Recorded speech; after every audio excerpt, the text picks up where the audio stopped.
السلام علیکم ورحمۃ اللہ دوستوں، میں حافظ عبداللہ۔ میں آپ کو عید الاضحیٰ کی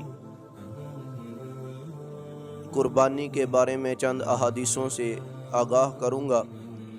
حضرت ابن عباس رضی اللہ تعالی عنہ سے روایت ہے، نبی کریم صلی اللہ علیہ وآلہ وسلم اپنے قربانی کے گوشت کے 3 حصے کرتے، ایک حصہ اپنے اہل خانہ کے لیے، ایک حصہ رشتہ داروں کے لیے اور ایک حصہ فقراء کے لیے۔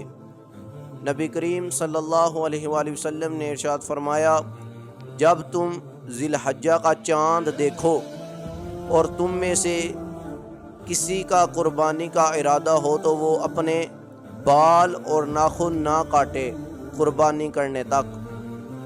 نبی کریم صلی اللہ علیہ وآلہ وسلم نے ارشاد فرمایا، جب تم ذبح کرو تو اچھے طریقے سے کرو، چھری کو تیز کرو اور جانور کو آرام سے ذبح کرو۔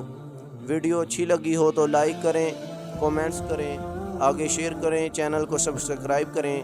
شکریہ۔ السلام علیکم ورحمۃ اللہ۔